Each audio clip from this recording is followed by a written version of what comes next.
Capítulo 11. Aprendendo com a adversidade. O fracasso, em algum momento, é um benefício para o homem? Sim, na verdade, aprender com a adversidade é o terceiro dos 7 princípios, mas poucas pessoas sabem que cada adversidade traz consigo a semente de uma vantagem equivalente. Menos pessoas ainda sabem a diferença entre derrota temporária e fracasso. Se esse conceito fosse de conhecimento geral, eu seria privado de uma das minhas armas mais poderosas que uso para controlar os seres humanos. Mas entendi que você disse que o fracasso é um dos seus grandes aliados. Tive a impressão, baseado nas suas confissões, de que o fracasso faz com que as pessoas percam a ambição e parem de tentar. Aí então, você as possui sem nenhum tipo de dificuldade ou oposição por parte delas. É justamente esse o ponto. Assuma o poder sobre elas justamente no momento em que elas desistem de tentar. Se elas soubessem a diferença entre derrota temporária e fracasso, elas não desistiriam quando encontrassem adversidades na vida. Se soubessem que cada forma de derrota e todos os fracassos trazem consigo a semente de uma nova oportunidade, elas se manteriam lutando e acabariam por vencer. O sucesso normalmente está a um passo muito curto além do ponto em que se desiste de lutar. Isso tudo é o que se pode aprender na adversidade? Derrota e fracasso? Não. Esse é o mínimo que alguém pode aprender. Detesto dizer isso, mas o fracasso normalmente serve como uma bênção disfarçada, porque ele quebra o padrão do ritmo hipnótico e faz com que a mente se liberte para um novo começo. Agora estamos chegando a algum lugar. Então, você confessou finalmente que mesmo a lei natural do ritmo hipnótico pode ser, e normalmente é, anulada pela própria natureza. Isso está correto? Não. Essa não é a forma correta e exata de abordar esse assunto. A natureza nunca anula nenhuma de suas leis naturais. A natureza nunca tira a liberdade de pensamento de um ser humano através da lei do ritmo hipnótico. O indivíduo abdica de sua liberdade pelo abuso dessa lei. Se um homem pulasse de uma árvore e fosse morto pelo abrupto impacto de seu corpo com a terra, através da lei da gravidade, você não diria que a natureza o assassinou, diria? Você diria que o homem negligenciou o ato de relacionar-se apropriadamente com a lei da gravidade. Estou começando a entender. A lei do ritmo hipnótico é tanto capaz de ser utilizada pelo lado negativo quanto pelo positivo. Ela pode levar uma pessoa para as profundezas, chegando à escravidão, através da perda do privilégio da liberdade de pensamento, ou ela pode ajudar uma pessoa a alcançar o topo de suas realizações através do livre uso de seus pensamentos, dependendo da forma como o indivíduo se relaciona com a lei. Isso está correto? Agora você está conseguindo entender. E sobre o fracasso? Uma pessoa não fracassa intencionalmente pensando deliberadamente em falhar. Ninguém estimula a derrota temporária. Essas são as circunstâncias sobre as quais o indivíduo não possui qualquer tipo de controle. Como então pode-se dizer que a natureza não tira a liberdade de pensamento, quando na verdade o fracasso destrói a ambição, a força de vontade e a autoconfiança essencial para se fazer um novo começo? O fracasso é uma circunstância feita pelo homem. Ele nunca é real, até que seja aceito pelo homem como algo permanente. Colocando-se de outra forma, o fracasso é um estado de espírito. Por isso, é algo que um indivíduo pode controlar até o momento em que ele se nega a exercitar esse privilégio. A natureza não força as pessoas a fracassarem, mas a natureza impõe a sua lei do ritmo hipnótico sobre todas as mentes. E através dessa lei, ela mantém permanentemente todos os pensamentos que dominam essas mentes. Em outras palavras, pensamentos de fracasso são tomados pela lei do ritmo hipnótico e feitos permanentes. Se o indivíduo aceita tais circunstâncias como sendo um fracasso permanente, essa mesma lei, de forma inexorável, também assume e faz com que se tornem permanentes os pensamentos de sucesso. Qual o papel, então, que possui o fracasso em ajudar o indivíduo a quebrar o padrão do ritmo hipnótico após essa lei estar impregnada na mente dessa pessoa?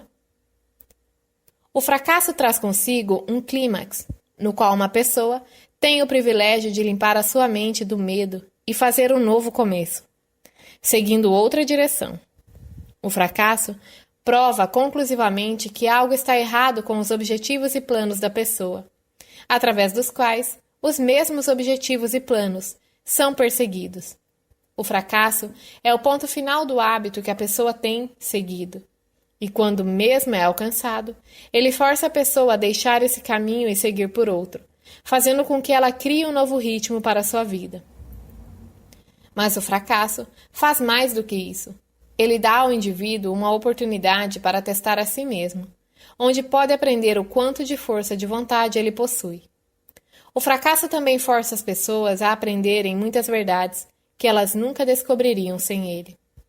O fracasso normalmente leva o indivíduo a entender a força da autodisciplina, sem a qual ninguém poderia voltar atrás após ter sido vítima do ritmo hipnótico.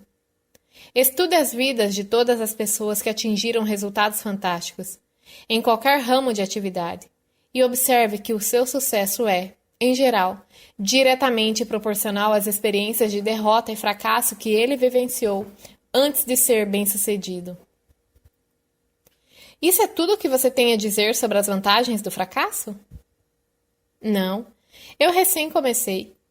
Se você quer o real significado da adversidade e do fracasso, da derrota e de todas as outras experiências que quebram hábitos dos seres humanos e forçam a formar novos hábitos, observe a natureza em seu trabalho.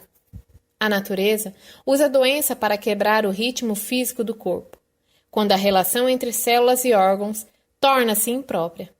Ela usa crises econômicas para quebrar o ritmo do pensamento em massa.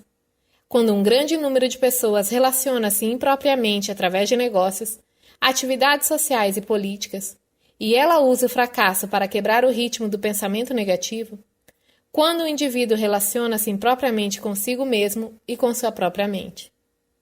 Observe cuidadosamente e você verá que em todos os lugares da natureza, sempre há uma lei natural que fornece uma eterna mudança para toda a matéria, toda a energia e todo o poder do pensamento. A única coisa permanente em todos os universos é a mudança. A mudança eterna e inexorável é aquela através da qual cada átomo da matéria, de energia, possui a oportunidade de relacionar-se apropriadamente com outras unidades de matéria e energia. E cada ser humano tem a oportunidade e o privilégio de relacionar-se apropriadamente com todos os outros seres humanos, independente de quantos erros ele cometa, ou quantas vezes e de que maneira ele possa ser derrotado.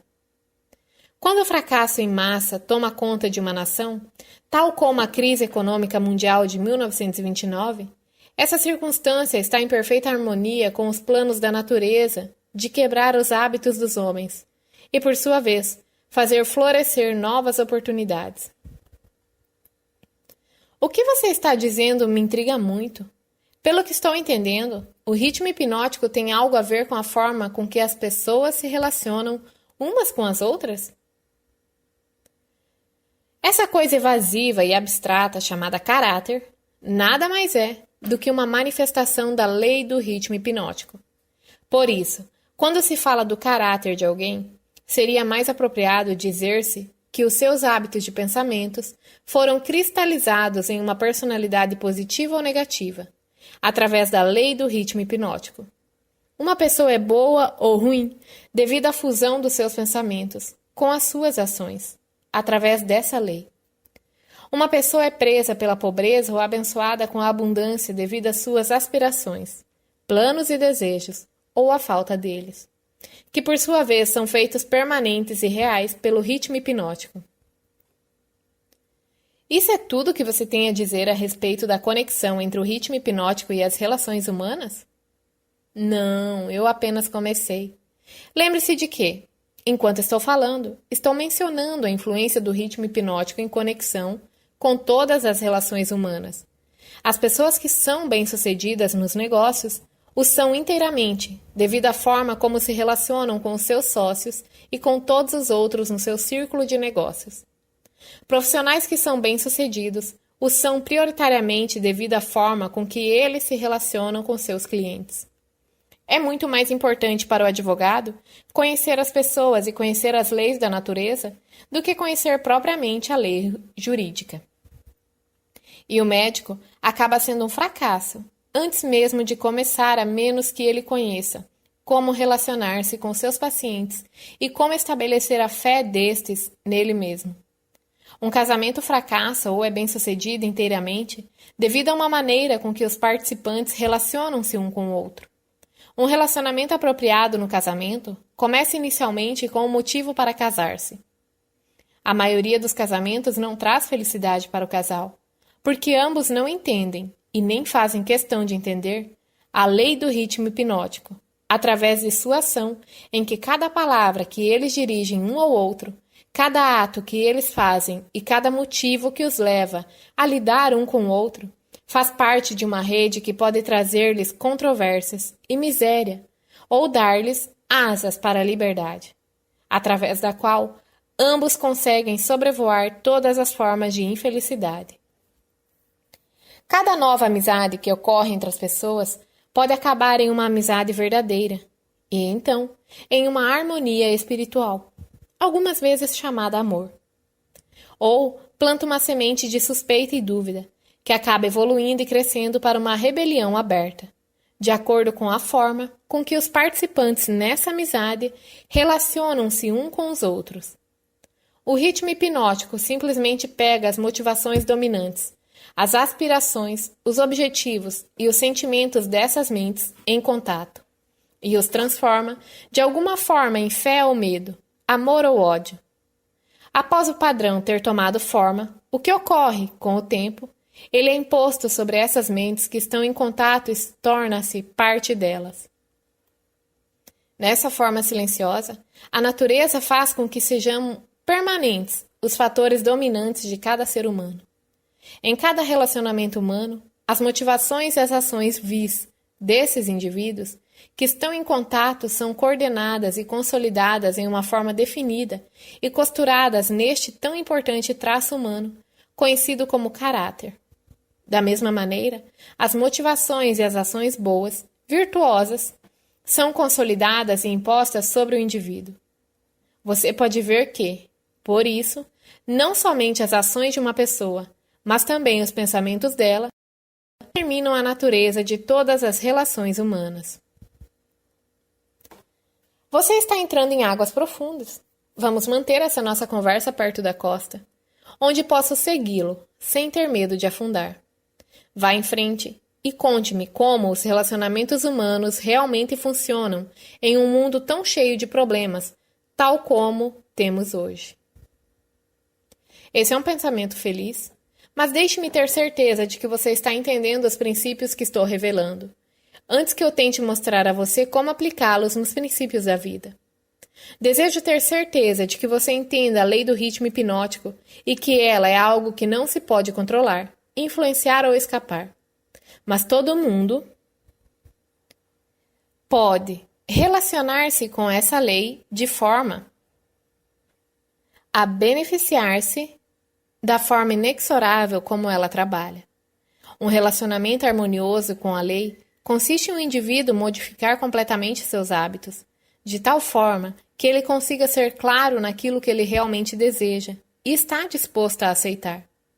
Ninguém pode modificar a lei do ritmo hipnótico, assim como ninguém pode modificar a lei da gravidade. Mas todo mundo pode modificar a si mesmo. Lembre-se, contudo, que, em resumo, todos os relacionamentos humanos são feitos e mantidos pelos hábitos dos indivíduos relacionados. A lei do ritmo hipnótico executa o papel de solidificar os fatores que constituem as relações humanas, mas ela não cria esses fatores. Antes de irmos mais adiante com a discussão dos relacionamentos humanos, quero que você tenha um claro entendimento da mente subconsciente. O termo mente subconsciente representa um hipotético órgão físico que, na verdade, não possui existência real. A mente do homem consiste de energia universal. Alguns chamam de inteligência infinita, que o indivíduo recebe, apropria-se dela e organiza em formas definidas de pensamento, através de um aparato físico completo conhecido como cérebro. Essas formas de pensamento são réplicas de vários estímulos que chegam ao cérebro através dos 5 sentidos e do 6º sentido que ainda não é bem conhecido. Quando qualquer forma de estímulo alcança o cérebro e toma a forma definida de um pensamento, ele é classificado e armazenado em um grupo de células cerebrais, conhecido como grupo da memória. Todos os pensamentos de natureza similar são armazenados juntos, de tal forma que, quando se traz um pensamento, este mesmo leva facilmente ao contato de todos os outros pensamentos associados a ele. Esse sistema é muito similar à forma de armazenamento moderna de arquivos e também é operado de forma similar. As impressões de pensamentos, as quais uma pessoa mescla com a maior quantidade de emoções ou sentimentos, são os fatores dominantes do cérebro, porque eles estão sempre próximos da superfície, no topo do sistema de armazenamento, vulgarmente falando, onde eles entram em ação voluntariamente no momento em que o indivíduo se nega a exercitar a autodisciplina. Esses pensamentos, cheios de emoção, são tão poderosos que frequentemente fazem com que o indivíduo se coloque em ação e motive-se a fazer coisas que não seriam aprovadas pela faculdade da razão. Essas explosões emocionais normalmente destroem a harmonia em todos os relacionamentos humanos. O cérebro normalmente traz consigo combinações de sentimentos e emoções tão poderosas que acabam assumindo o controle e deixando a razão de lado. Em todas essas ocasiões, os relacionamentos humanos estão fadados a perder a harmonia, através do funcionamento do 6º sentido. O cérebro de um ser humano pode contatar o arquivo de outros cérebros e inspecionar quaisquer impressões que estejam presentes nele. A condição pela qual uma pessoa consegue contatar e inspecionar o arquivo do cérebro de outra pessoa é geralmente conhecida como harmonia. Mas você pode entender melhor o que isso quer dizer se eu disser que cérebros que estão sintonizados pelas mesmas vibrações de pensamento podem facilmente e rapidamente exercitar o privilégio de entrar e inspecionar os arquivos de pensamentos uns dos outros. Além de receber pensamentos organizados de arquivos de outros cérebros, através do 6º sentido, uma pessoa pode, através desse mesmo órgão físico, contatar e receber informações da fonte central, conhecida como inteligência infinita. Todas as informações que chegam ao cérebro de uma pessoa através do 6º sentido provêm de fontes que não são facilmente rastreadas e isoladas. Por isso, esse tipo de informação, acredita-se, vem geralmente da mente subconsciente da pessoa. O 6º sentido é o órgão do cérebro através do qual se recebem todas as informações, todo o conhecimento, todas as impressões de pensamento que não vêm através de um ou de todos os 5 sentidos. Agora que você compreende como a mente funciona, entenderá mais facilmente como e por que as pessoas acabam gerando tristeza e desarmonia através de relacionamentos humanos impróprios. Você também entenderá como os relacionamentos humanos podem ser idealizados para angariar riquezas na sua mais alta forma, riquezas materiais, mentais e espirituais. Além disso, você compreenderá que nunca pode haver felicidade, exceto através do entendimento e da aplicação dos princípios corretos das relações humanas. Entenderá também que nenhum indivíduo é uma entidade em si mesma e que só se pode conseguir uma mente plena pela harmonia de objetivos e ações entre 2 ou mais mentes. Entenderá porque cada ser humano deveria, por sua própria escolha, tornar-se o guardião do seu irmão, tanto de fato como em teoria. O que você diz pode ser verdade, mas ainda insisto que você tem me levado para as profundezas do pensamento. Vamos voltar para a superfície, onde eu possa nadar em águas familiares. Nadaremos nas águas profundas após eu aprender a nadar com maestria. Começamos discutindo o assunto de como lucrar com a adversidade, mas me parece que perdemos o foco desse assunto. Fizemos um desvio, mas não nos alienamos. O diabo nunca se aliena. O desvio era necessário para que você se preparasse para entender a parte mais importante de toda essa entrevista. Agora, estamos prontos para voltar à discussão sobre a adversidade, visto que a maior parte das adversidades ocorre devido às relações impróprias entre as pessoas. Me parece importante que você entenda como as pessoas podem relacionar-se apropriadamente. Naturalmente, levanta-se a questão de que o que é uma relação apropriada entre as pessoas. A resposta é que um relacionamento apropriado é aquele que traz a todos que estão ligados a ele ou afetados por ele alguma forma de benefício. O que então é um relacionamento impróprio? Qualquer relacionamento entre pessoas que cause dano ou traga qualquer forma de miséria ou infelicidade para qualquer um dos envolvidos. Como podem relacionamentos impróprios ser corrigidos?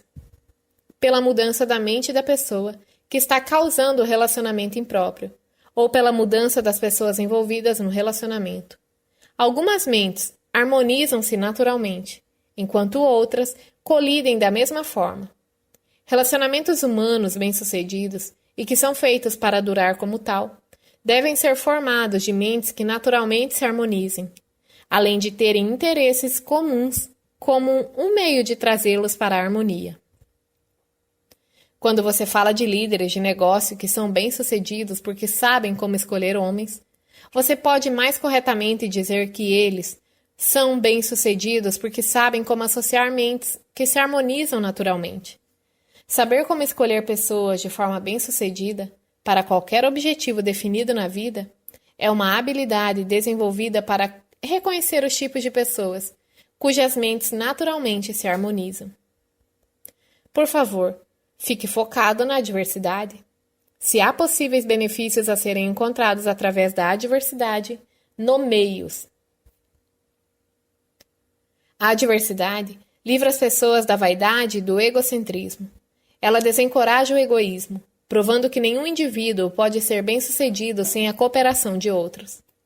A adversidade força o indivíduo a testar a sua força mental, física e espiritual. Portanto, ela traz o indivíduo face a face com as suas fraquezas e dá a ele a oportunidade de transpô-las. A adversidade força uma pessoa a procurar caminhos e meios para fins definidos. Através da meditação e do pensamento introspectivo. Isso regularmente leva à descoberta e ao uso do sexto sentido, através do qual a pessoa consegue comunicar-se com a inteligência infinita. A adversidade força uma pessoa a reconhecer a necessidade de uma inteligência que não está disponível dentro de sua própria mente, mas provém de fontes externas. A adversidade quebra velhos hábitos de pensamento e dá para a pessoa a oportunidade de formar novos hábitos. Por isso, ela pode servir para quebrar o ciclo do ritmo hipnótico e mudar o seu funcionamento de negativa para fins positivos. Qual o maior benefício que uma pessoa pode receber através da adversidade? O maior benefício da adversidade é que ela pode, e geralmente o faz, forçar uma pessoa a mudar os seus hábitos de pensamento, quebrando e redirecionando a força do ritmo hipnótico. Em outras palavras, o fracasso é sempre uma bênção quando ele força a pessoa a adquirir conhecimento ou para construir hábitos que levam à realização dos maiores objetivos da vida de uma pessoa. Isso está correto? Sim. E algo mais. O fracasso é uma bênção quando ele força a pessoa a depender menos das forças materiais e mais das forças espirituais. Muitos seres humanos descobrem os seus outros eus, as forças que operam através do poder do pensamento, somente após alguma catástrofe que os priva do livre e total uso de seus corpos físicos. Quando um homem não consegue mais usar as suas mãos e os seus pés, ele geralmente começa a usar o seu cérebro. Assim, coloca-se no caminho de descobrir o poder de sua própria mente. Quais benefícios são obtidos a partir da perda de coisas materiais? Dinheiro, por exemplo. A perda de coisas materiais pode ensinar muitas lições necessárias. Contudo, nenhuma tão grande quanto a de não possuir controle sobre nada e de não ter certeza do uso permanente de qualquer coisa, exceto o poder do seu pensamento. Fico imaginando se esse não é o maior benefício disponível que se pode aprender através da adversidade. Não, o maior de todos os benefícios potenciais de qualquer circunstância que leve uma pessoa a fazer um novo começo é que ele fornece uma oportunidade para quebrar o equilíbrio do ritmo hipnótico e acaba desenvolvendo um novo parâmetro, com novos hábitos de pensamento. Novos hábitos oferecem a única saída para as pessoas que fracassam. A maior parte das pessoas que escapam do funcionamento negativo para o positivo da lei do ritmo hipnótico o faz somente devido a alguma forma de adversidade, que a força a mudar os seus hábitos de pensamento. A adversidade não é um agente potencial para quebrar a autoconfiança e, consequentemente, levar uma pessoa a desistir de ter esperança? Ela tem esse efeito para todas aquelas pessoas cuja força de vontade é fraca. Devido a longos hábitos estabelecidos de alienação, ela possui o efeito oposto em todos aqueles que não foram enfraquecidos pela alienação. O não alienado esbarra com o fracasso ou com a derrota temporária, mas a sua reação para todas as formas de adversidade é positiva.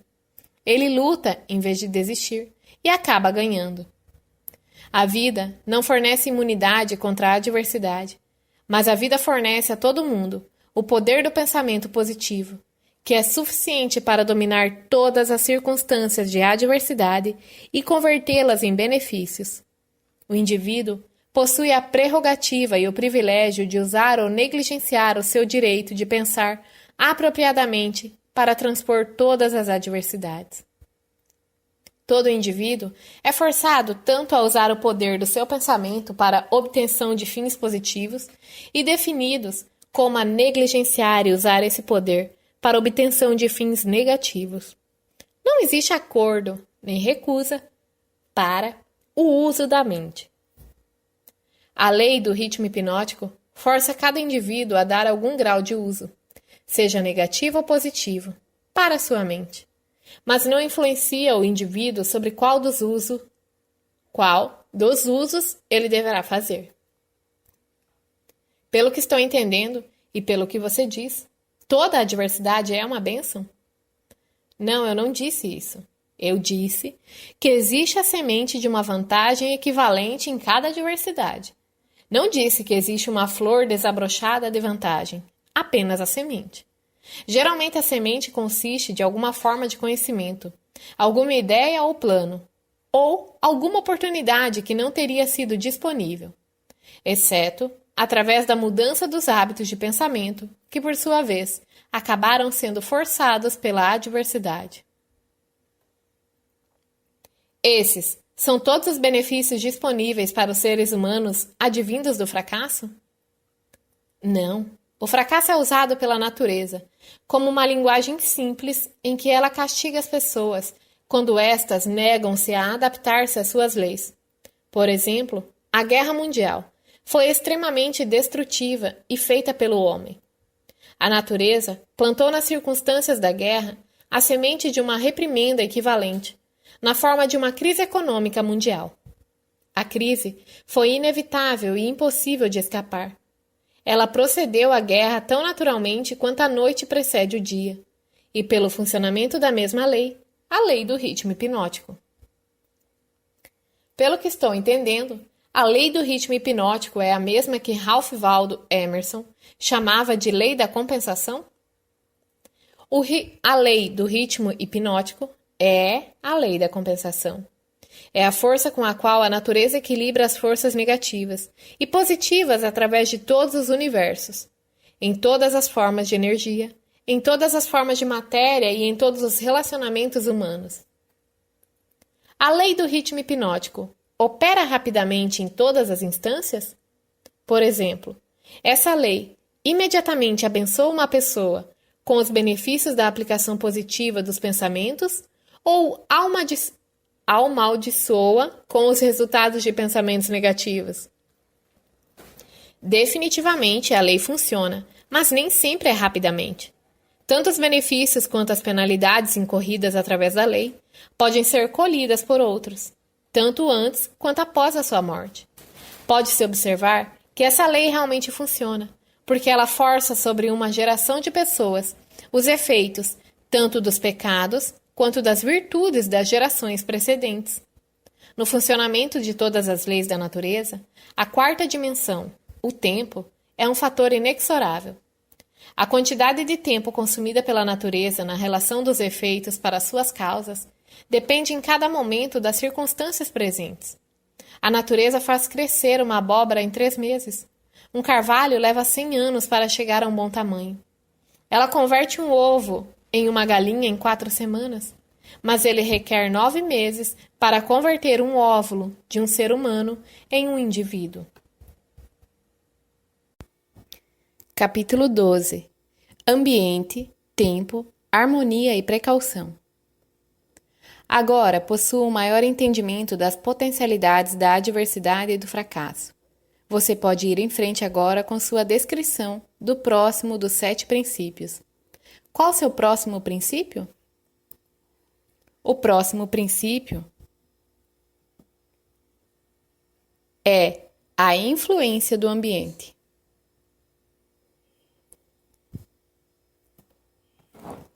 Pô, começou, né? Vá em frente e descreva o princípio de como funcionam as influências do meio como fatores determinantes nos destinos humanos.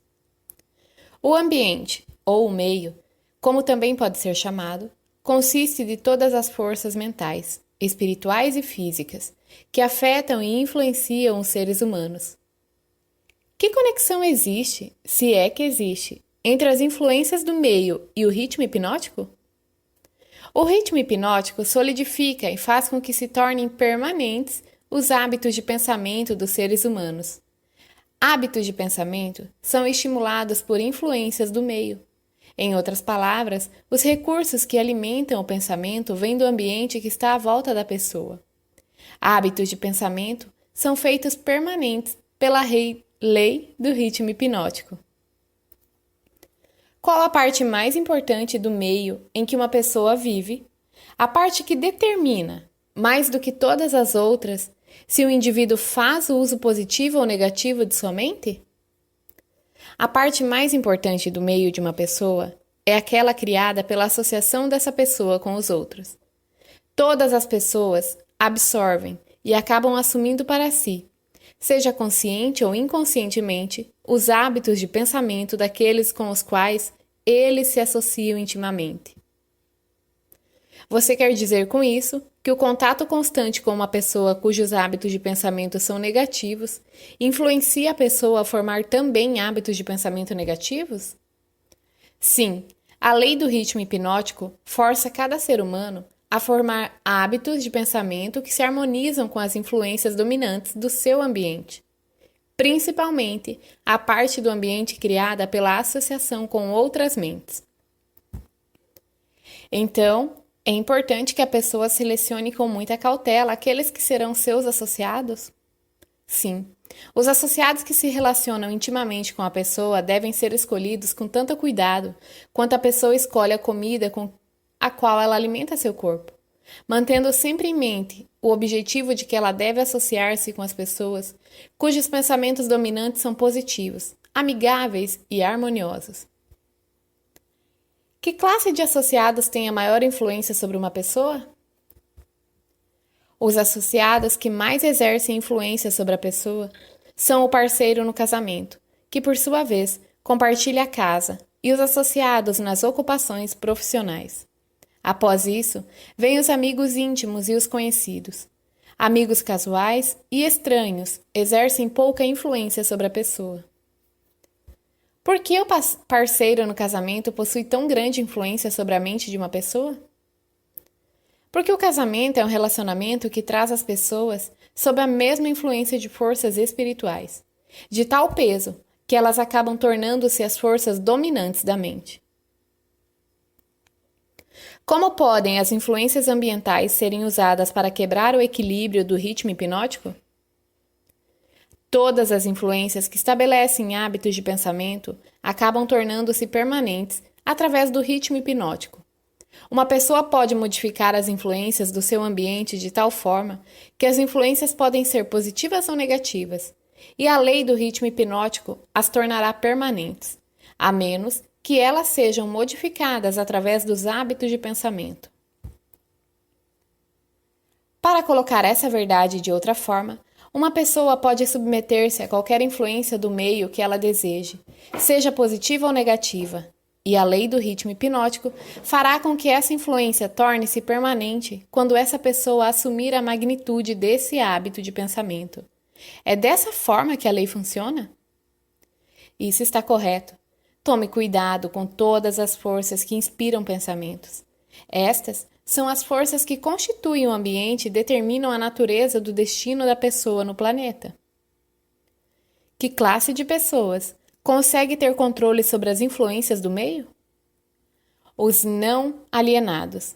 Todos aqueles que são vítimas do hábito da alienação perdem a sua força para escolher o seu próprio ambiente.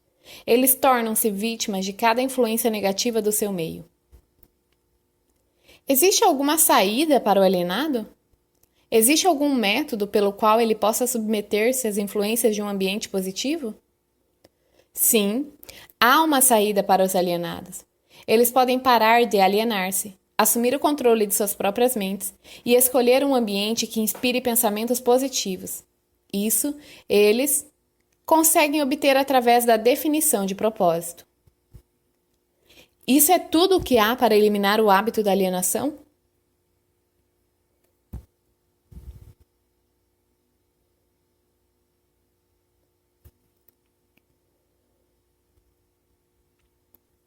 Esse hábito é apenas um estado da mente?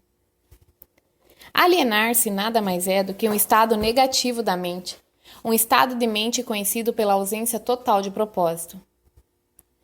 Qual o procedimento mais efetivo que uma pessoa pode seguir para estabelecer um ambiente que seja útil para desenvolver e manter hábitos de pensamentos positivos? O mais efetivo de todos os ambientes é aquele pelo qual um grupo de pessoas cria uma aliança amigável, que os obrigará a auxiliar um ao outro no alcance de um objetivo, através de um propósito definido. Esse tipo de aliança é conhecida como mastermind. O mastermind consiste da associação de indivíduos cuidadosamente escolhidos, cada qual enriquecendo essa aliança com algum conhecimento, experiência, educação, plano ou ideia, especialmente habilitados para fazer com que o objetivo de cada um seja atingido, através de um propósito definido. Os líderes mais bem-sucedidos em todos os momentos da vida buscam o auxílio desse tipo de influência do meio, feita especialmente para servi-los. Realizações fantásticas são impossíveis sem a cooperação amigável de outros. Para colocar a verdade de outra forma, pessoas bem-sucedidas devem controlar seu ambiente, garantindo assim manter total controle contra a influência das forças negativas do meio. A responsabilidade que as pessoas possuem com seus parentes faz com que seja impossível para elas evitar a influência de um ambiente negativo? Nenhum ser humano deve a outro ser humano qualquer grau de responsabilidade que possa roubar o seu privilégio de construir os seus hábitos de pensamento em um meio positivo. Por outro lado, cada ser humano tem o dever de remover do seu ambiente toda e qualquer influência que possa remotamente desenvolver hábitos de pensamentos negativos. Essa não seria considerada uma filosofia de sangue frio? Somente os fortes sobrevivem. Ninguém consegue ser forte sem remover toda e qualquer influência negativa de si mesmo, que possa de alguma maneira desenvolver hábitos de pensamentos negativos. Hábitos de pensamentos negativos resultam na perda do privilégio da autodeterminação, independente do que ou quem possa causar esses hábitos. Hábitos de pensamentos positivos podem ser controlados pelo indivíduo e deve ser feito para servi-lo. Na busca por seus propósitos e metas, hábitos de pensamento negativo controlam o indivíduo e o privam do privilégio da autodeterminação. Deduzo, baseado em tudo o que você disse, que todos aqueles que controlam as influências do meio pelo qual seus hábitos de pensamento são construídos são mestres de seus destinos no planeta e que todos os outros são dominados por seus destinos terrenos. Estou colocando essa afirmação de forma correta? Perfeitamente. O que estabelece os hábitos de pensamento de uma pessoa? Todos os hábitos são estabelecidos devido a desejos ou motivos, inerentes ou adquiridos. Quais sejam os hábitos, são o resultado de alguma forma de desejo definido. O que ocorre com o cérebro físico enquanto uma pessoa está formando hábitos de pensamento? Os desejos são impulsos de energia organizados, chamados de pensamentos. Desejos que são mesclados com sentimentos e emoções magnetizam as células cerebrais, nas quais eles estão armazenados e preparam essas células para que sejam assumidas e direcionadas pela lei do ritmo hipnótico. Quando qualquer pensamento aparece no cérebro, ou é criado lá, e é misturado com os sentimentos puros da emoção do desejo, a lei do ritmo hipnótico começa a agir, e de uma vez por todas, começa a traduzir isso no seu equivalente físico. Pensamentos dominantes, que por sua vez agem inicialmente pela lei do ritmo hipnótico, são aqueles que estão mesclados com os desejos mais profundos e com os mais intensos sentimentos envolvidos. Hábitos de pensamentos são estabelecidos pela repetição dos mesmos pensamentos.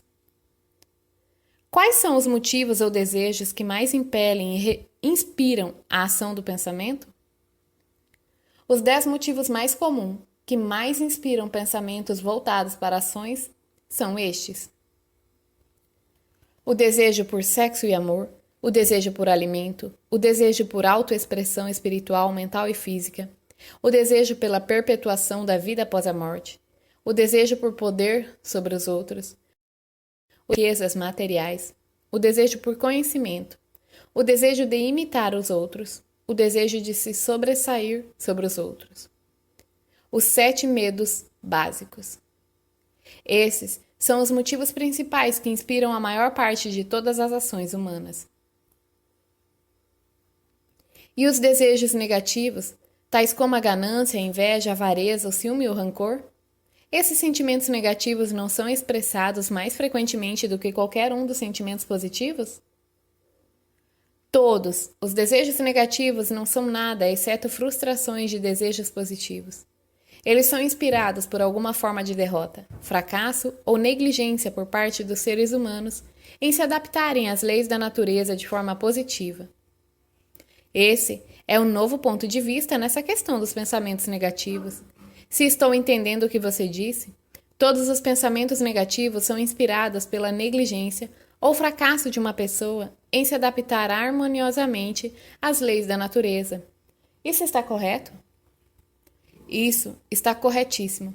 A natureza não tolerará quaisquer inatividades ou vácuos de qualquer tipo. Todo espaço deve ser, e na verdade é, preenchido com alguma coisa. Tudo nessa existência, tanto de natureza física como espiritual, deve ser e estar em constante movimento.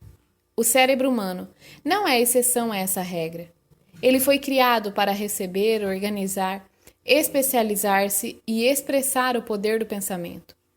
Quando o indivíduo não usa o cérebro para a expressão de pensamentos criativos e positivos, a natureza preenche o vácuo, forçando-o a agir em cima de pensamentos negativos. Não pode haver indolência ou inatividade no cérebro. Entenda esse princípio e você terá um novo e importante entendimento sobre as influências que o ambiente exerce nas vidas dos seres humanos. Você entenderá melhor, também, como a lei do ritmo hipnótico opera. sendo ela a lei que mantém tudo e todos em constante movimento através de alguma forma de expressão, tanto de princípios negativos como positivos. A natureza não está interessada nesse tipo de moral. Ela não está interessada no certo ou no errado. Ela não está interessada na justiça ou na injustiça. O seu interesse é unicamente de forçar tudo a expressar a ação de acordo com a sua natureza. Essa é uma interpretação muito reveladora da forma como a natureza se comporta. A quem devo solicitar corroboração das suas afirmações? Aos homens de ciência, aos filósofos, a todos os pensadores deste mundo. Por último, as manifestações físicas da própria natureza. A natureza não possui nada parecido com matéria morta. Cada átomo da matéria está em constante movimento. Toda energia movimenta-se, contínua e constantemente. Não existem espaços vazios em lugar algum. O tempo e o espaço são literalmente manifestações do movimento, com tal grandeza de velocidade que não pode ser medida pelos seres humanos. Por tudo que você está dizendo, uma pessoa é forçada a concluir que as fontes de conhecimento são chocantemente limitadas. As fontes desenvolvidas de conhecimento são limitadas. Todo cérebro de um adulto normal é um portal em potencial para todo o conhecimento que existe através dos universos. Todo cérebro de um adulto normal possui dentro do seu mecanismo a possibilidade de se comunicar diretamente com a inteligência infinita, a fonte de onde provém todo o conhecimento que existiu, existe e existirá. A sua afirmação me leva a crer que todos os seres humanos podem tornar-se aquilo que chamam de Deus. E é isso que você quer dizer? Através da lei da evolução, o cérebro humano está sendo aperfeiçoado para comunicar-se automaticamente com a inteligência infinita. A perfeição virá através do desenvolvimento organizado do cérebro, através de sua adaptação às leis da natureza. O tempo é o fator que trará a perfeição. O que causa ciclos de eventos recorrentes, tais como epidemias de doenças, crises econômicas, guerras e ondas de crimes? Todas as epidemias nas quais um grande número de pessoas é afetado de maneira similar são causadas pela lei do ritmo hipnótico, através da qual a natureza consolidada, pensamentos de natureza similar, faz com que esses pensamentos sejam expressados através de uma ação em massa. Então, a grande crise econômica foi colocada em ação devido ao grande número de pessoas que foram influenciadas a liberarem pensamentos de medo? Isso está correto? Perfeitamente. Milhões de pessoas agindo para conseguir alguma coisa em troca de nada, através da aposta do mercado financeiro, quando elas de repente descobriram que tinham conseguido nada por alguma coisa. Elas se aterrorizaram, correram para os seus bancos e retiraram seus dinheiros. E o pânico estava instalado, através do pensamento em massa de milhões de mentes, todos pensando.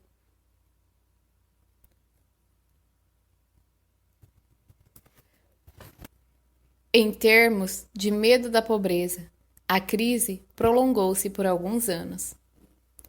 Pelo que você está dizendo, deduzo que a natureza consolida os pensamentos dominantes, por favor, das pessoas e os expressa através de alguma forma de ação em massa, tais como compras econômicas, momentos de euforia nos negócios e assim por diante. Isso está correto? Você está com a ideia certa. Vamos agora para o próximo dos 7 princípios. Vá em frente e o descreva. O próximo princípio é o tempo. Quarta dimensão. Qual a relação que existe entre o tempo e o funcionamento da lei do ritmo hipnótico?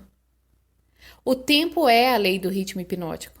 O lapso de tempo necessário para dar permanência aos hábitos de pensamento depende principalmente do objeto da natureza dos pensamentos.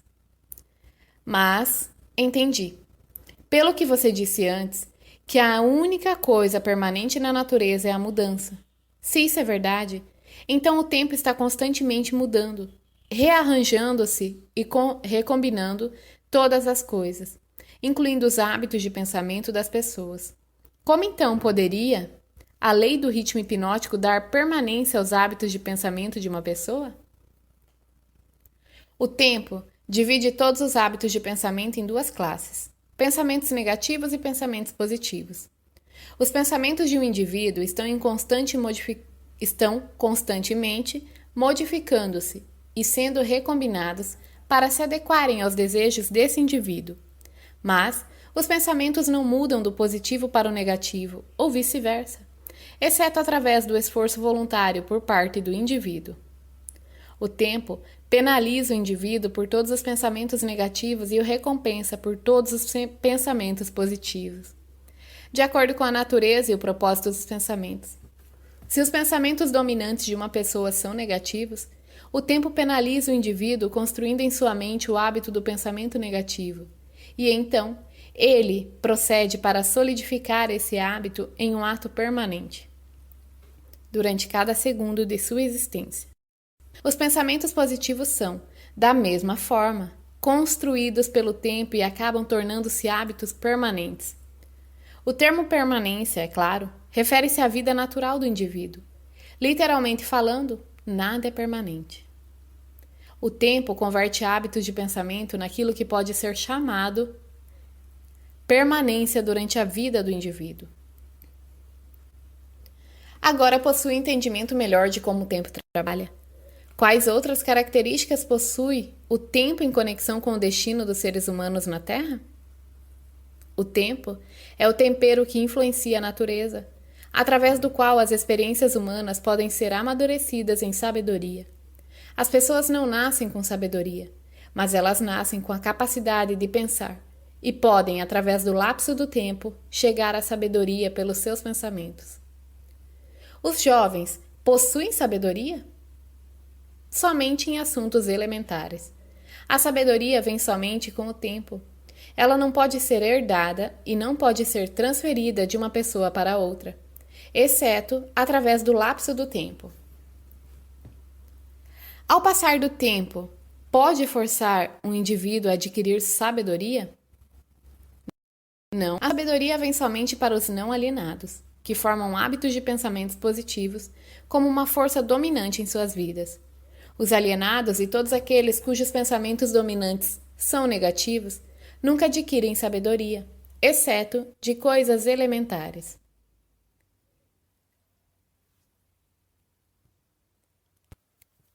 Pelo que você está dizendo, entendo que o tempo é amigo da pessoa que treina sua mente a seguir padrões de pensamentos positivos e inimigo da pessoa que se aliena em hábitos de pensamentos negativos. Isso está correto? Isso é precisamente verdadeiro. Todas as pessoas podem ser classificadas como alienadas ou não alienadas. Alienadas estão sempre à mercê das não alienadas, e o tempo faz com que essa relação seja permanente. Você quer dizer que se eu me alienar ao longo da minha vida sem propósito ou objetivo definido, o não alienado pode tornar-se meu mestre, e o tempo serve somente para dar ao não alienado uma vantagem mais forte e mais permanente sobre mim? Corretamente. O que é a sabedoria? A sabedoria é a habilidade de relacionar-se com as leis da natureza, de tal forma que elas possam servir a você, e a habilidade de relacionar-se com outras pessoas, de tal forma que você possa ganhar a cooperação harmoniosa e consciente dessas pessoas, para ajudarem você a conseguir qualquer coisa que queira da vida. Então, conhecimento acumulado não é sabedoria? Céus, não! Se conhecimento fosse sabedoria, as realizações da ciência não seriam convertidas em instrumentos de destruição. O que é necessário para converter conhecimento em sabedoria? Tempo, mais o desejo por sabedoria. A sabedoria nunca pode ser imposta a uma pessoa. Ela é adquirida, se é que é adquirida, pelo pensamento positivo, através de um esforço voluntário e pessoal. É seguro para todas as pessoas ter conhecimento? Nunca é seguro para qualquer pessoa ter um conhecimento extensivo sem sabedoria. Em que idade A maioria das pessoas começa a adquirir sabedoria? Adversidade e fracasso. Essas são as linguagens universais de que a natureza se utiliza para transmitir sabedoria a todos aqueles que estão preparados para recebê-la. A adversidade e o fracasso sempre trazem sabedoria? Somente para aqueles que estão prontos para receber a sabedoria e voluntariamente procuram por ela. O que determina o quão pronta está uma pessoa para receber a sabedoria? O tempo e a natureza dos hábitos de pensamento. Conhecimento adquirido recentemente equivale-se a conhecimento já testado e comprovado? Não. Conhecimento testado através do intervalo do tempo sempre é superior àquele que é recentemente adquirido. O tempo dá ao conhecimento a definição em termos de qualidade, quantidade e confiabilidade. Nunca se pode ter certeza de um conhecimento que não tenha sido testado. O que é um conhecimento confiável? É o conhecimento que se harmoniza com a lei da natureza, o que significa que é baseado em pensamentos positivos. O tempo modifica e altera os valores do conhecimento? Sim. O tempo modifica e altera todos os valores. Aquilo que é conhecimento apurado hoje pode tornar-se nulo e inválido amanhã, devido ao rearranjo do tempo, dos fatos e valores. O tempo modifica todos os relacionamentos humanos para melhor ou para pior, dependendo da forma pela qual as pessoas se relacionam umas com as outras. No domínio dos pensamentos existe um momento em que é próprio para semear as sementes destes, e existe um momento próprio para fazer a colheita deles. Da mesma forma, como existe um momento correto para plantar e para colher no solo da terra. Sem uma entre a semeadura e a colheita, a natureza modifica ou retém as recompensas da semeadura. Vá em frente agora e descreva os 2 últimos dos 7 princípios. O próximo princípio é a harmonia. Observando-se toda a natureza, pode-se encontrar provas de que toda lei natural acontece de maneira ordenada, através da lei da harmonia. Por meio do funcionamento dessa lei, a natureza força tudo o que estiver dentro dos limites de um determinado ambiente a relacionar-se de forma harmoniosa. Entenda essa verdade e você terá uma nova e intrigante visão da força do ambiente. Você entenderá por que a associação com mentes negativas é fatal para todos aqueles que estão em busca da autodeterminação. Você quer dizer que a natureza voluntariamente força os seres humanos a se harmonizarem com as influências do seu meio? Sim, isso é verdade. A lei do ritmo hipnótico impõe a força sobre cada ser humano, as influências dominantes do ambiente em que ele vive. Se a natureza força os seres humanos a sofrerem a influência do ambiente em que eles vivem, que meios disponíveis existem para eles escaparem de um ambiente de fracasso e pobreza quando, na verdade, eles desejam fugir desse meio? Eles devem mudar imediatamente desse ambiente ou permanecerão orientados e envoltos pela pobreza. A natureza não permite que ninguém escape das influências do seu ambiente. Contudo, a natureza, em sua abundante sabedoria, dá a cada ser humano o privilégio de estabelecer o seu próprio ambiente mental, espiritual e físico. Entretanto, uma vez que ele tenha escolhido o seu ambiente, invariavelmente ele acabará se tornando parte dele. Esse é o funcionamento inexorável da lei da harmonia. Em uma associação com fins comerciais, por exemplo, quem estabelece a influência dominante que determina o ritmo do ambiente? O indivíduo ou os indivíduos que pensam e agem com definição de propósito. É simples assim? Sim. A definição de propósito é o ponto de partida pelo qual o indivíduo deve estabelecer seu próprio ambiente. Acho que não consegui acompanhar bem seu raciocínio. O mundo inteiro está dividido pela guerra e pelas crises econômicas, e ainda outras formas de crises e rixas que podem representar qualquer coisa, exceto a harmonia. A natureza não parece estar forçando as pessoas a se harmonizarem uns com os outros. Como você explica essa inconsistência? Não há inconsistência. As influências dominantes do mundo são, como você diz, negativas. Muito bem. A natureza está forçando os seres humanos a se harmonizarem com as influências dominantes do ambiente e do mundo. Manifestações de harmonia podem ser negativas. Por exemplo, um grupo de homens em uma prisão pode, e eles geralmente pensam e agem de maneira negativa. Mas a natureza faz com que a influência dominante da televisão seja impressa em cada indivíduo que está presente nela. Um grupo de pessoas orientadas para a pobreza e que vivem em apartamentos podem lutar contra si mesmo e aparentemente resistir a todas as formas de harmonias. Mas a natureza faz com que cada um torne-se uma parte da influência dominante da casa em que eles vivem.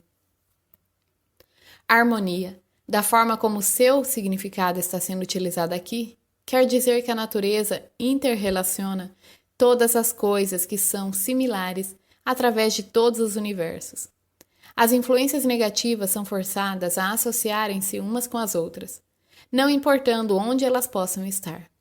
As influências positivas são, tanto quanto as negativas, definitivamente forçadas a associarem-se umas com as outras. Estou começando a entender por que líderes de negócios bem-sucedidos são tão cuidadosos na escolha de seus associados. Homens bem-sucedidos em quaisquer ramos geralmente estabelecem o seu próprio ambiente, cercando-se de pessoas que pensam e agem em termos de sucesso. Essa é a ideia? Essa é exatamente a ideia. Observe com atenção que a única coisa que os homens bem-sucedidos exigem é que a harmonia impere entre os seus associados. Outra característica de pessoas bem-sucedidas é que elas se movimentam com definição de propósito e insistem para que os seus associados façam o mesmo. Entenda essas duas verdades e você entenderá a diferença que existe entre um Henry Ford e um trabalhador comum.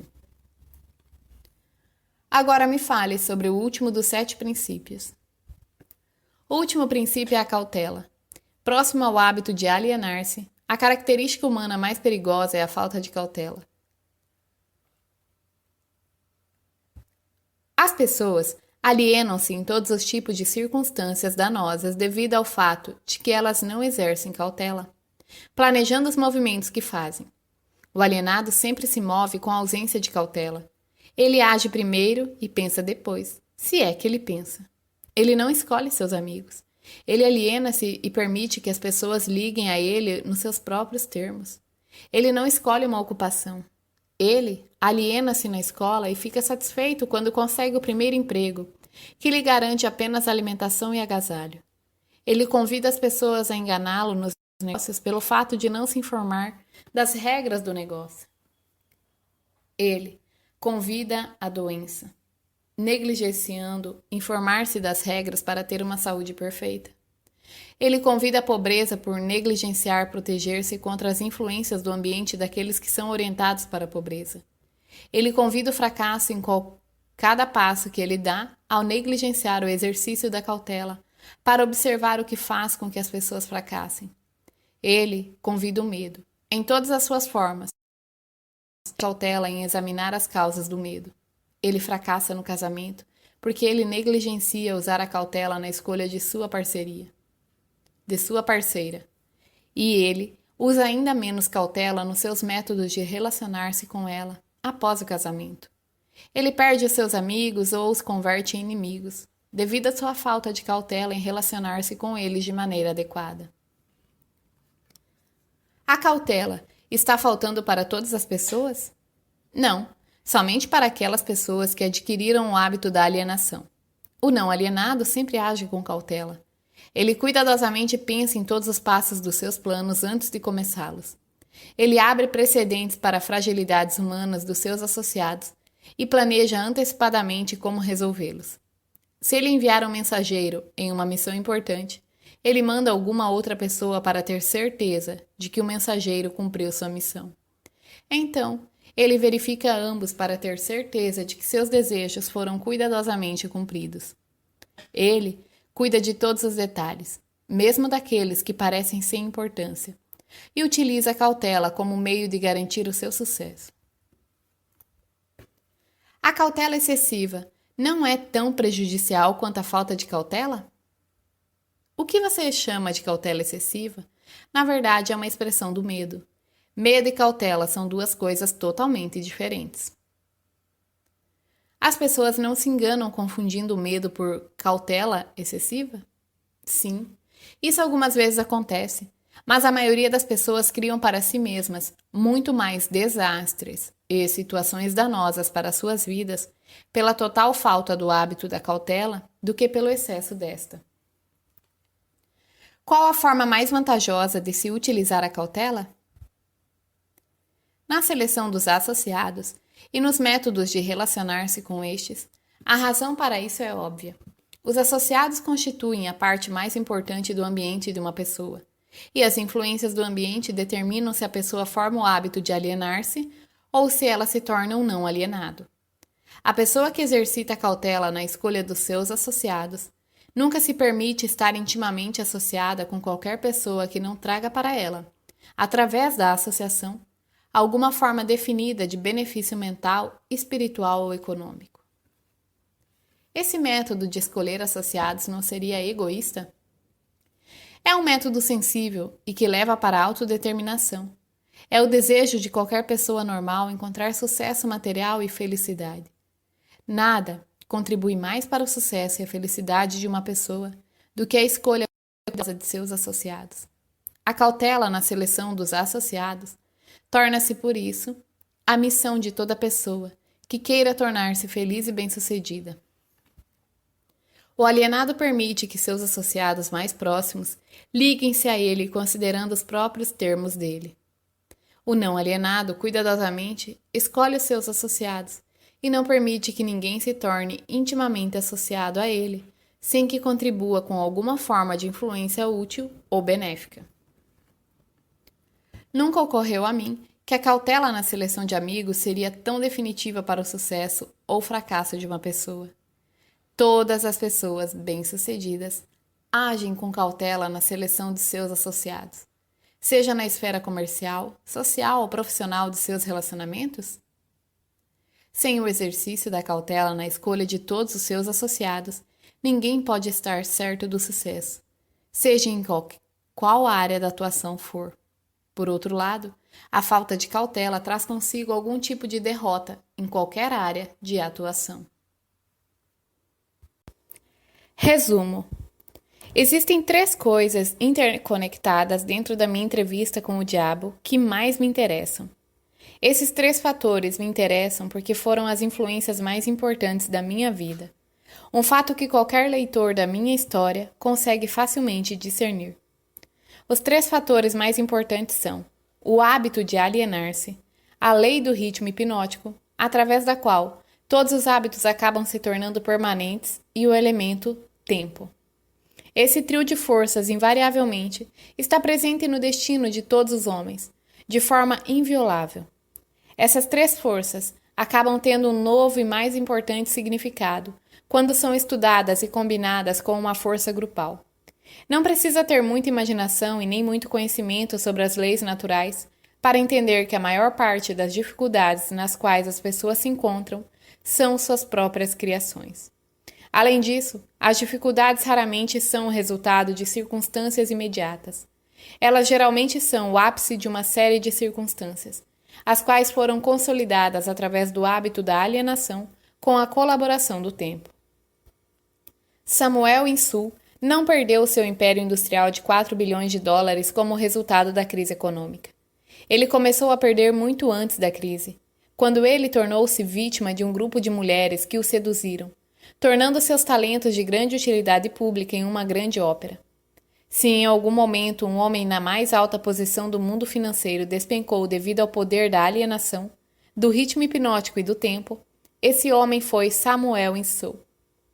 Eu estou escrevendo sobre o Sr. Insull, baseado em um conhecimento profundo sobre a sua pessoa e as causas dos seus problemas, os quais datam desde o tempo em que eu servi com ele durante a Primeira Guerra Mundial até o momento da sua tentativa doentia de fugir de si mesmo.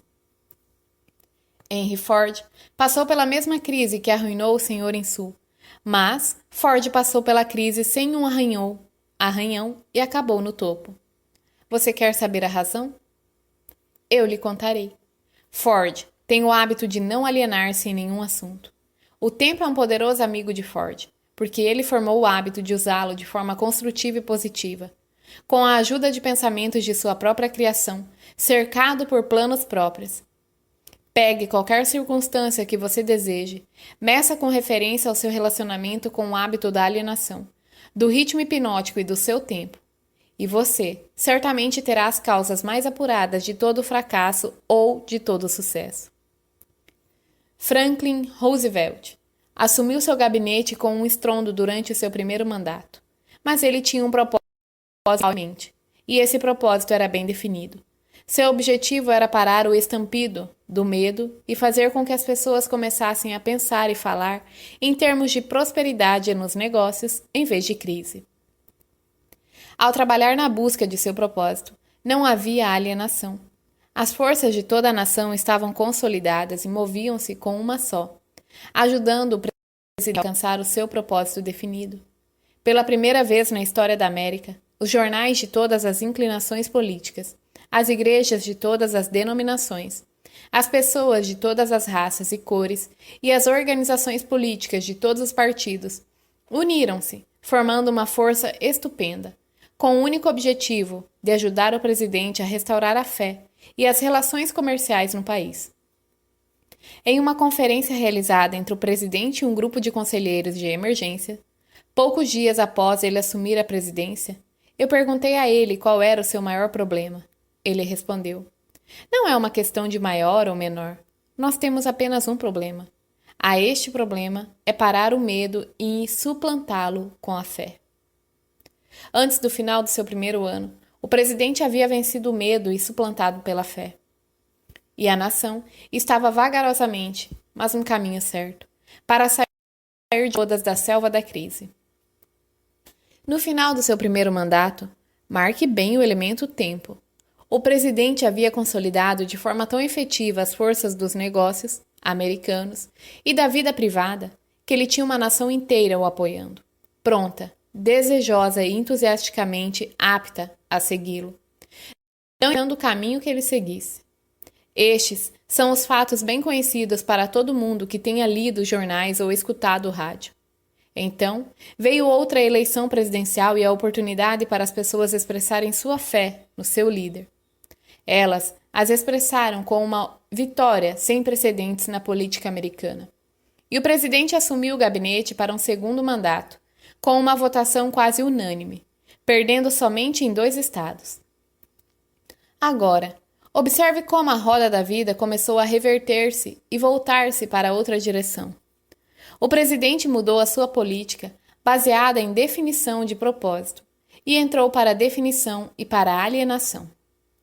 A sua mudança na política dividiu o poderoso Partido Trabalhista e fez com que mais da metade desse grupo ficasse contra ele. Ele dividiu o que antes era quase sólido em ambas as casas do Congresso.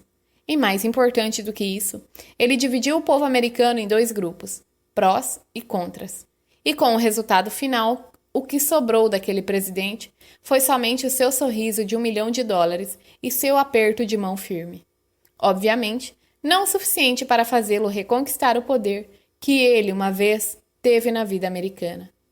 Aqui, então, temos o excelente exemplo de um homem que foi aos céus, com grande força, através da definição de propósito, e desmoronou para o ponto de partida pelo hábito da alienação. Tanto na subida quanto em sua queda, pôde-se ver claramente o funcionamento da alienação e da não alienação, alcançando um pico através do poder do ritmo hipnótico e tempo. Em toda a minha vida, o diabo teve uma dramática história para contar sobre os seus negócios comigo. Ele viu eu me alienar e me desalienar em oportunidades de negócios, os quais muitos teriam dado tudo o que tinham para tê-las. Ele viu eu me alienar na minha política de relacionamento com os outros, particularmente na minha falta de cautela dos negócios.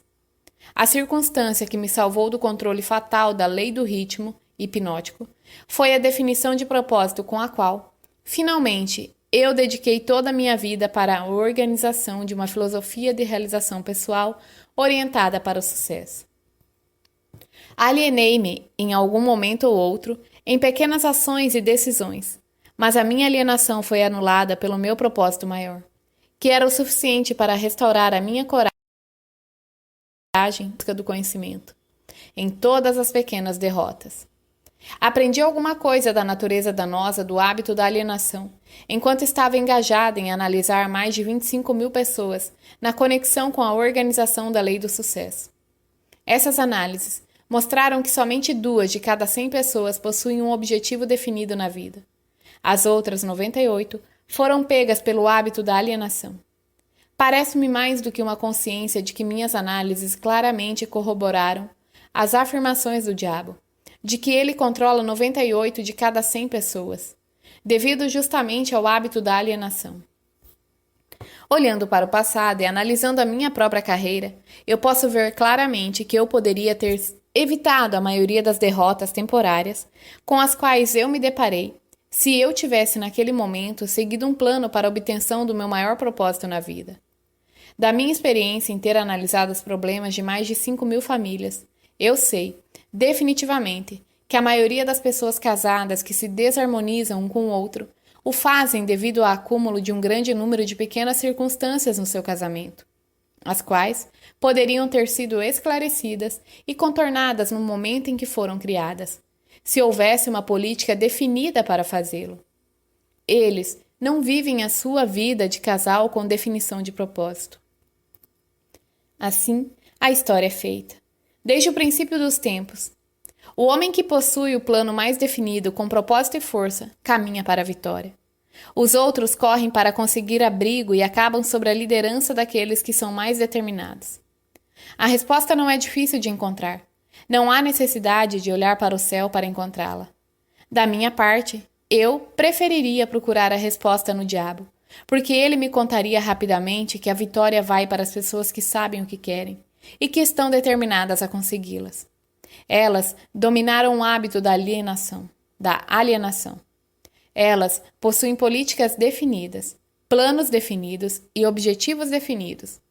A sua oposição, que muitas vezes está em número maior, não tem chance alguma contra elas, porque a oposição não possui um plano, nenhum propósito e também não possui uma política, exceto a de alienar-se, esperando que alguma coisa possa vir de algum lugar para ajudá-las.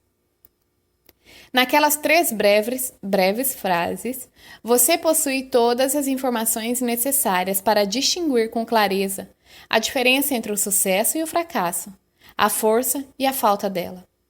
Chegamos agora perto do fim de nossa visita através deste livro. Se fôssemos tentar colocar em apenas uma frase a coisa mais importante que eu tentei expressar através deste livro, seria algo do tipo: os desejos dominantes podem ser cristalizados nos seus equivalentes físicos, através da definição de propósito, amparada por planos definidos com a cooperação da lei natural, do ritmo hipnótico e do tempo. Aí, você tem a fase positiva da filosofia de realização pessoal que eu tentei descrever através deste livro, com o máximo de brevidade e simplicidade. Se você expandir a filosofia com o propósito de adaptá-la às circunstâncias da vida, você verá que ela é tão grande quanto a vida em si mesma, que ela cobre todos os relacionamentos humanos, todos os pensamentos humanos, objetivos e também desejos. Então, aqui estamos, no final da mais estranha de todas as milhares de entrevistas que eu fiz com as maiores personalidades, por um período de mais de 50 anos de trabalho, na minha procura pelas verdades da vida que levam à felicidade e à segurança econômica. É estranho, no entanto, que após ter tido a cooperação ativa de homens como Carnegie, Edison e Ford, eu tenha sido compelido finalmente a ir até o diabo para encontrar um conhecimento prático do maior de todos os princípios revelados na minha procura pela verdade. Como é estranho que eu tenha sido forçado a experimentar a pobreza, o fracasso e a adversidade em centenas de formas, antes de ter tido o privilégio de entender e utilizar a lei da natureza, que neutraliza essas armas e as elimina de nosso caminho. Mas o mais estranho de toda essa dramática experiência que a vida me proporcionou é a simplicidade da lei pela qual, se eu a tivesse entendido, poderia ter transmutado meus desejos de forma substancial, sem ter de me submeter a tantos anos a períodos de miséria e dureza. Eu enxergo agora, no final da minha entrevista com o diabo, Eu estava carregando em meus próprios bolsos os fósforos com os quais o fogo da adversidade estava me queimando. E eu vejo também que a água com a qual esse fogo poderia ter sido extinguido estava em grande abundância, sempre disponível, esperando pelo meu comando. Eu procurei pela pedra filosofal com a qual o fracasso pode ser convertido em sucesso, somente para aprender que tanto o sucesso quanto o fracasso são resultados das forças evolucionárias do nosso dia a dia, através do qual os pensamentos dominantes são costurados, ponto a ponto, e transformados nas coisas que queremos, ou nas coisas que não queremos, de acordo com a natureza desses pensamentos. Infelizmente, eu não entendia essa verdade no momento em que alcancei a idade da razão, porque se a tivesse entendido, seria capaz de desviar dos obstáculos que fui forçada a pular, enquanto caminhava no vale da sombra da vida. A história da minha entrevista com o diabo agora está em suas mãos. Os benefícios que você receberá dela serão da exata proporção do pensamento que ela inspira em você. Para beneficiar-se da leitura dessa entrevista, você precisa concordar com cada porção dela. Você somente tem que pensar e chegar às suas próprias conclusões em relação a cada parte dessa entrevista. O quão razoável ela é. Você é o juiz, o jurado e o advogado, tanto da defesa quanto da acusação. Se você não vencer o seu caso, a perda e a causa da perda serão somente suas. Sejam bem-vindos. Inscreva-se no canal. Ative o sininho para ficar por dentro de novos audiobooks.